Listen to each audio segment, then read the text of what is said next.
ইতালির রাজধানী রোমের উত্তরে সবুজ পাহাড়ে ঘেরা পরিবেশে অবস্থিত গ্রেট মসজিদ অফ রোম ইউরোপের সর্ববৃহৎ মসজিদ। এটি প্রায় ৩০,০০০ বর্গ কিলোমিটার এলাকা জুড়ে বিস্তৃত। এই মসজিদে একসঙ্গে ১২,০০০-এরও বেশি মুসল্লি নামাজ আদায় করতে পারেন। ১৯৭০-এর দশকে মুসলিম জনসংখ্যা বাড়ার পরিপ্রেক্ষিতে ইতালিতে একটি কেন্দ্রীয় মসজিদের প্রয়োজন দেখা দেয়। রোম শহর কর্তৃপক্ষ জমি দান করে এবং সৌদির বাদশাহ ফয়সালের অর্থায়নে এই মসজিদ নির্মাণের উদ্যোগ নেওয়া হয়। ইতালিয়ান স্থপতি পাওলো পর্তোজেসি, ভিতোরিও গিগ্লিওত্রি ও সামি মোসাউইর তত্ত্বাবধানে নির্মিত মসজিদটির কাজ শেষ হয় ১৯৯৪ সালে।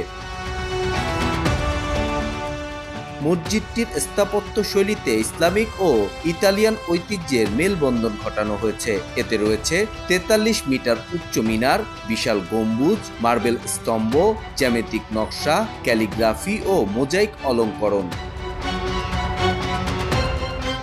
মসজিদের আঙিনায় রয়েছে ফোয়ারা ও বাগান, যা প্রাচীন মুসলিম শাসনামলের সৌন্দর্যকে স্মরণ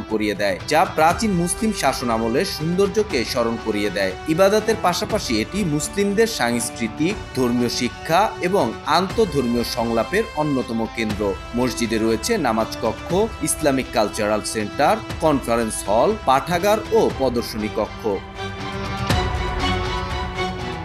রমজানে ইফতার, কোরআন শিক্ষার সেশন এবং আন্তঃধর্মীয় অনুষ্ঠানের আয়োজন করা হয়। এটি মুসলমানদের জন্য উন্মুক্ত এবং পর্যটকদের জন্য দর্শনীয় স্থান হিসেবে বিবেচিত।